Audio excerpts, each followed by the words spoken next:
Hello friends, कैसे हैं आप?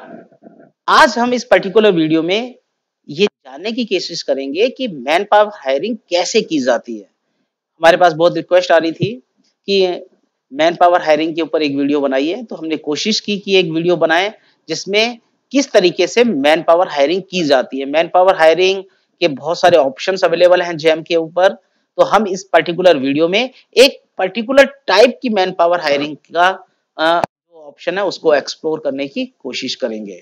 तो मैन पावर हायरिंग क्या है? एक सर्विस है, मतलब हायरिंग ऑफ सर्विसेज है। तो हमको सर्विस वाली कैटेगरी में जाना पड़ेगा।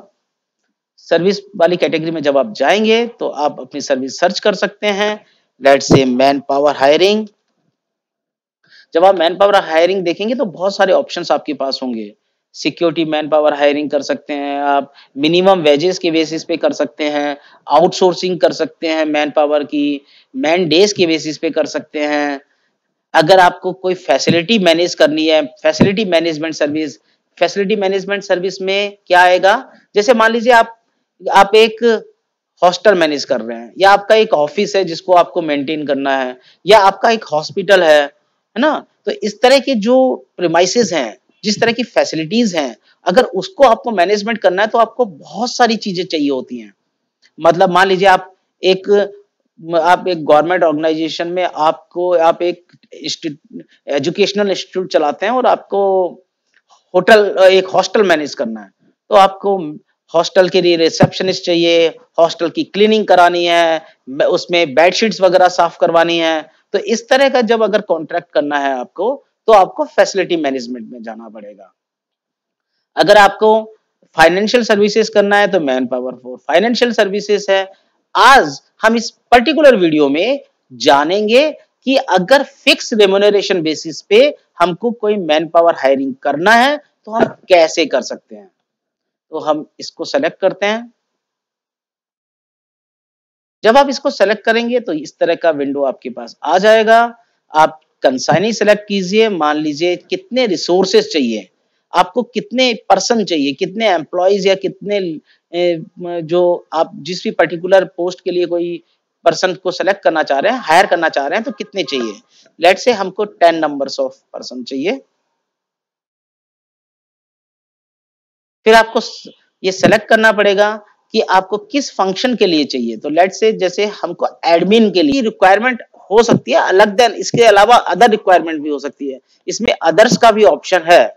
अगर कोई पर्टिकुलर फंक्शन आपकी रिक्वायरमेंट को मीट नहीं करता है तो आप अदर ऑप्शन भी सेलेक्ट कर सकते हैं। फिर आपको लिस्ट ऑफ प्रोफाइल सेलेक्ट करना पड़ेगा। मान लीजिए आपको डाटा स्टेनोग्राफर चाहिए, आपको अपने ऑफिस के लिए स्टेनोस चाहिए। उनकी क्वालिफिकेशन आपको बतानी पड़ेगी कि क्या क्वालिफिकेशन है। लेट्स से आप चाहते हैं कि वो ग्रेजुएट होने चाहिए। फिर कोई स्पेशलाइजेशन पर्टिकुलर चाहिए, आप बोल सकते हैं कि लेट्स से उनको कॉमर्स का स्पेशलाइजेशन जरूरी है। ये आपकी रिक्वायरमेंट्स है। मैं जस्ट एक तरीके से इट इज एग्जाम्पल के लिए इनको ले रहा हूं। पोस्ट ग्रेजुएशन आपको चाहिए नहीं चाहिए, आप बोल सकते हैं ऑप्शनल। अगर होगा तो कोई दिक्कत नहीं है। स्पेशलाइजेशन फॉर पीजी, इसमें आपके पास बहुत सारे ऑप्शंस है, आप देख सकते हैं नॉट एप्लीकेबल। आपको एक्सपीरियंस चाहिए। अगर आपको एक्सपीरियंस चाहिए तो नंबर ऑफ इयर्स का एक्सपीरियंस आपको बताना पड़ेगा। अगर आपको कोई एक्सपीरियंस नहीं चाहिए तो आप यहाँ पे टिक करेंगे, क्योंकि नील एक्सपीरियंस भी इसी में काउंट होगा।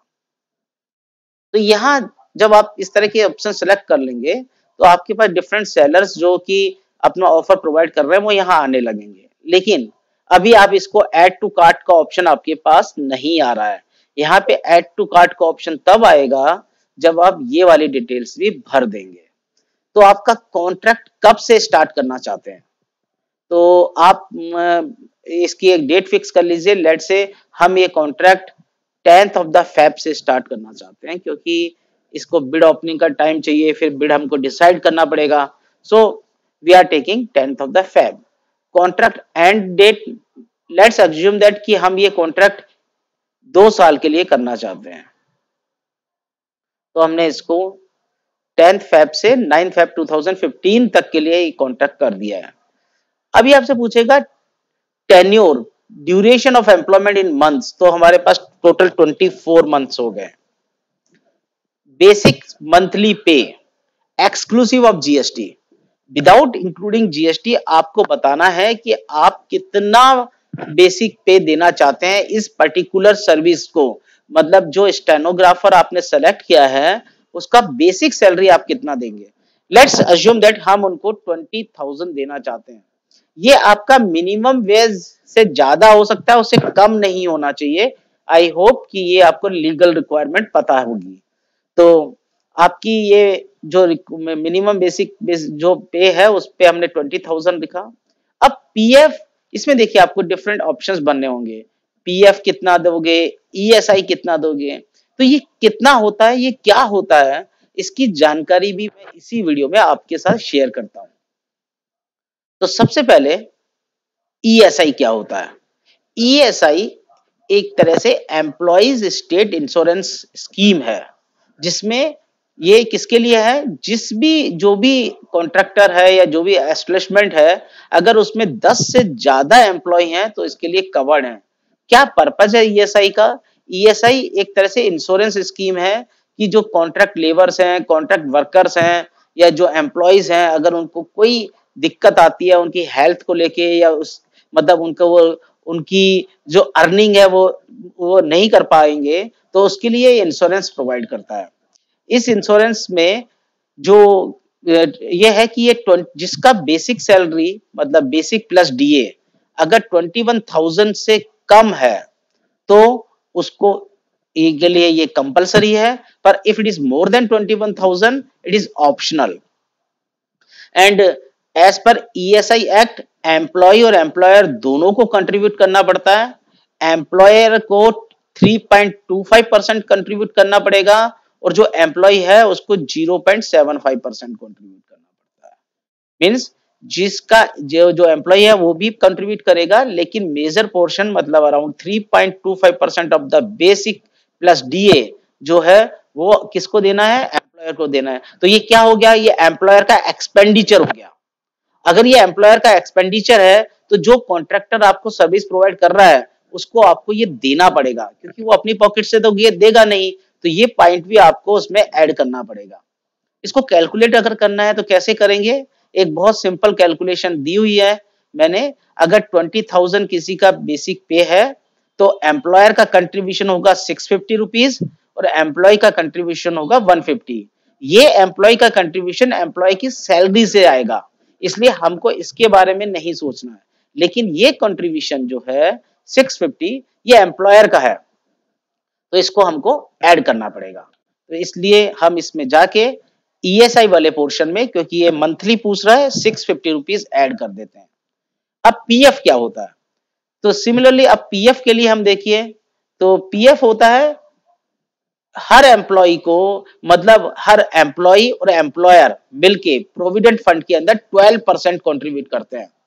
जो एम्प्लॉय है उसका पूरा को पूरा पोर्शन प्रोविडेंट फंड में चला जाता है, लेकिन एम्प्लॉयर जो 12% कंट्रीब्यूट करता है उसका 3.6% सैलरी का ये ईपीएफ में जाता है और 8.33% ईपीएस के अंदर जाता है। व्हाट इज ईपीएस, ये पेंशन स्कीम के अंदर जाता है, एम्प्लॉय पेंशन स्कीम के अंदर जाता है। लेकिन इस एम्प्लॉय पेंशन स्कीम की एक लिमिट है, और वो लिमिट कितनी है, वो लिमिट है कि 15,000 तक की जिसकी सैलरी है उसका 8.33% जाएगा, अगर उससे ज्यादा है तो वो ईपीएफ के अंदर चला जाएगा। इट मीन्स कि एम्प्लॉयर को तो 12% देना ही पड़ेगा। कुछ पोर्शन ईपीएस में जाएगा, कुछ पोर्शन ईपीएफ में जाएगा, लेकिन उससे कोई फर्क नहीं पड़ता, क्योंकि एम्प्लॉयर को तो 12% का जो बेसिक सैलरी है, बेसिक सैलरी प्लस डीए, उसका 12% एडिशनल एक्सपेंडिचर उसके ऊपर है। तो आपको इसलिए इसको भी, ये जो 12% है ना, इस 12% को भी आपको ऐड करना पड़ेगा उसके एक्सपेंडिचर में, क्योंकि कोई भी कॉन्ट्रैक्टर अपनी पॉकेट से पैसा नहीं देगा। इस चीज को आई होप आप समझेंगे।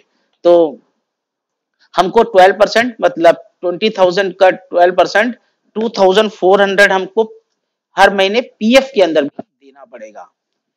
अब आता है bonus. As per bonus act, bonus act कहता है कि आपको आपको बोनस भी देना है। और ये बोनस एक्ट 1965 कहता है कि आपको जिस भी एस्टेब्लिशमेंट में 20 या उससे ज्यादा एम्प्लॉइज हैं उन सबको बोनस देना पड़ेगा।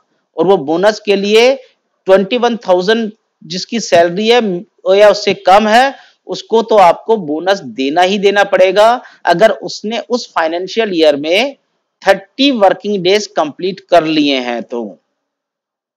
और ये 21,000 का लिमिट कैसे कैलकुलेट करेंगे? ये सैलरी प्लस डीए से, बेसिक प्लस डीए पे होगा। और कितना देना है? मिनिमम 8.33%, मिनिमम 8.33% पर। लेकिन इसमें एक ये है कि सैलरी अगर 7,000 से ज्यादा है तो आपको 7,000 के हिसाब से ही कैलकुलेशन होगा। अगर आपको कुछ कंफ्यूजन है तो आप इस वीडियो को पॉज कर सकते हैं, पॉज करके इसको पढ़ सकते हैं, आपको समझ में आ जाएगा। तो आप इस तरह से हमने एक कैलकुलेशन कर लिया। तो कैलकुलेशन करेंगे तो हमारा करीब 583 रुपीज पर मंथ हमको बोनस देना है। तो इसको भी हमने ऐड कर लिया। ईपीएफ एडमिन चार्जेस प्रेजेंटली होते हैं 0.5%। तो 0.5% है तो इसका मतलब ये हुआ कि अराउंड 100 रुपीज हमको देना है हर महीने। ईडीएलआई क्या होता है? वापिस हम देख लेते हैं। ईडीएलआई होता है एम्प्लॉइज डिपॉजिट लिंक इंश्योरेंस। इसका लिमिट क्या है? इसका लिमिट है कि ये 0.5% होना चाहिए बेसिक सैलरी का, लेकिन मैक्सिमम है 75 रुपीज, 75 रुपीज। तो ये भी हमारा एक्सपेंडिचर है, इसको भी हमको डालना पड़ेगा। अब ये पूछेगा ऑप्शनल कि आप कोई अलाउंस देना चाहते हैं क्या? मान लीजिए आपकी ऑर्गेनाइजेशन में कुछ पर्टिकुलर ड्रेस अलाउंस हो सकता है, मंथली बेसिस पे जो भी अलाउंस आपको देना है। हो सकता है कि ओवर टाइम अलाउंस आप देते हो सकता है कि आप कुछ हार्ड ड्यूटी अलाउंस देते हो। तो अगर कोई अलाउंस आपको देना है तो आप यहाँ पे ऑप्शनल है, ये कंपलसरी नहीं है। इसमें आप अगर इफ नॉट एप्लीकेबल आपको जीरो एंटर करना पड़ेगा, ब्लैंक नहीं छोड़ना है। तो इसमें सब में मैं जीरो ऑप्शन भर देता हूं। अब आपको टाइटल भी देना पड़ेगा, लेकिन हमारे पास क्योंकि हमने नहीं please leave blank if applicable, तो इसलिए हमने क्या है इसको ब्लैंक छोड़ दिया है। डेजिग्नेशन, डेजिग्नेशन क्या होगा? जो भी आप इसको डेजिग्नेशन देना चाहते हैं इस स्टेनोग्राफर की पोस्ट को, तो हम लिख देते हैं स्टेनो।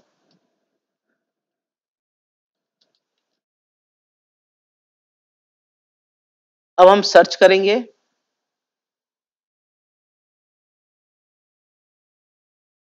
तो देखिए पहले आपको ऐड टू कार्ट नहीं आ रहा था, अभी आपके पास ऐड टू कार्ट का ऑप्शन आ रहा है। तो ये आपका टोटल क्युमुलेटिव कॉस्ट हो गया पर रिसोर्सेज पर मंथ। मतलब हर महीने आपको 23,808 रुपीज, तो उसको डायरेक्टली आपका जो कॉन्ट्रैक्टर है वो लेबर जो आपका एम्प्लॉय है, जो उसका एम्प्लॉय है जो आपके यहाँ पे काम करेगा हायरिंग बेसिस पे, उसको देना है। उसके ऊपर वो 3.85%, और ये जो परसेंटेज है ना ये मिनिमम डिफाइंड किया हुआ है, कोई भी इससे कम नहीं दे सकता। ये ऐसा क्यों किया है? ऐसा इसलिए किया है कि कई बार ऐसा देखा जाता है कि कुछ लोग, मतलब I am not talking about the general sense, ऐसा होता है कि कुछ कॉन्ट्रैक्टर्स कम पेमेंट पे, मतलब आपको 23,000 रुपीज देना है ना मिनिमम, इसी अमाउंट पे कॉन्ट्रैक्ट ले लेते हैं और बाद में वो कॉन्ट्रैक्ट पूरा नहीं कर पाते क्योंकि उनकी तो अर्निंग हो नहीं रही है। उनको तो पूरा का पूरा कंपलसरी मैंडेटरीली इनको देना ही देना पड़ेगा अपने लेबर को। इसीलिए इस चीज को अवॉइड करने के लिए कि कॉन्ट्रैक्ट फेल ना हो और एक रीजनेबल प्रॉफिट सप्लायर जो कॉन्ट्रैक्टर है, जो सर्विस प्रोवाइडर है, उसको मिलना चाहिए, इसलिए 3.85% इसमें ऐड किया गया है। तो इस वाले को हम, आप इससे हायर वाले को भी ऐड कर सकते हैं। अगर आपको लगता है 5% वाला है इसको भी कर सकते हैं, इससे कोई खास ज्यादा फर्क नहीं पड़ने वाला है। तो ये आपका ऐड टू कार्ट हो गया। तो इसको हम कर देंगे कार्ट में ऐड। ये हमारी कार्ट में ऐड आ गया हो गया। लेकिन क्या आपको केवल स्टेनोग्राफर ही चाहिए? हो सकता है आपको स्टेनोग्राफर के साथ साथ कोई और भी चाहिए हो, तो क्या करेंगे? कुछ नहीं, हम सिंपली इसी में हम दूसरा भी ऐड कर देंगे।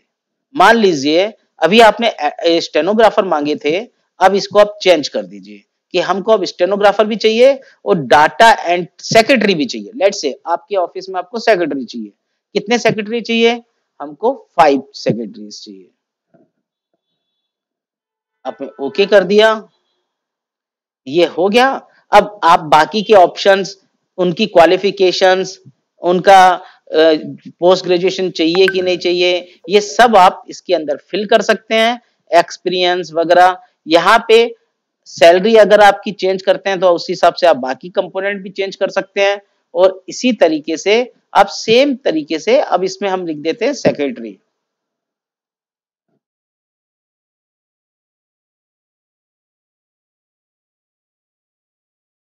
सेक्रेटरी हो गया, इसको हमने सर्च कर दिया,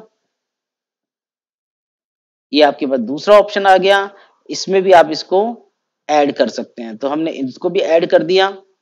अब ये आपसे ऑप्शन पूछेगा कि आप न्यू कार्ड बनाना चाहते हैं या एग्जिस्टिंग कार्ड को ऐड करना चाहते हैं। तो क्योंकि आपको अलग अलग कॉन्ट्रैक्ट नहीं करना है, एक ही कॉन्ट्रैक्ट में आप ऐड टू एग्जिस्टिंग कार्ड भी कर सकते हैं। तो इस तरह से आप देखिए, आपने एक कार्ड जनरेट कर ली जिसमें 10 आपके पास स्टेनो आ रहे हैं, 5 आपके पास सेक्रेटरीज आ रहे हैं। इसी तरीके से अगर आपको और भी चाहिए, आप इसी कार्ट में इसी जो सेम प्रोसेस से ऐड करते हुए जा सकते हैं। और फिर उसके बाद जब आपके सारी रिक्वायरमेंट्स कंप्लीट हो जाए तो आप कर दें प्रोसीड टू चेकआउट। अब ये आपका प्रोसीड टू चेकआउट हो गया। अब आप ऑप्शन करिए बिल्ड, और बिल्ड के बाद तो आपको सेम प्रोसेस फॉलो करना है जैसे कि बाकी के हायरिंग या किसी भी और सर्विसेज के केस में आप करते हैं, सेम स्टेप्स आपको फॉलो करने हैं। अगर आपको ये स्टेप्स नहीं पता है, इसके बारे में भी आपको जानकारी चाहिए, तो आप मेरे दूसरे वीडियोस देख सकते हैं जिसमें हमने बिल्ड क्रिएशन कैसे करते हैं वो बताया है। या मैं इसी बिल्ड को नेक्स्ट वीडियो में, क्योंकि ये वीडियो बहुत लंबा होता जा रहा है, नेक्स्ट वीडियो में इसी को आगे लेके आपको दिखाएंगे कि कैसे हम इसकी एक बिल्ड पब्लिश कर सकते हैं।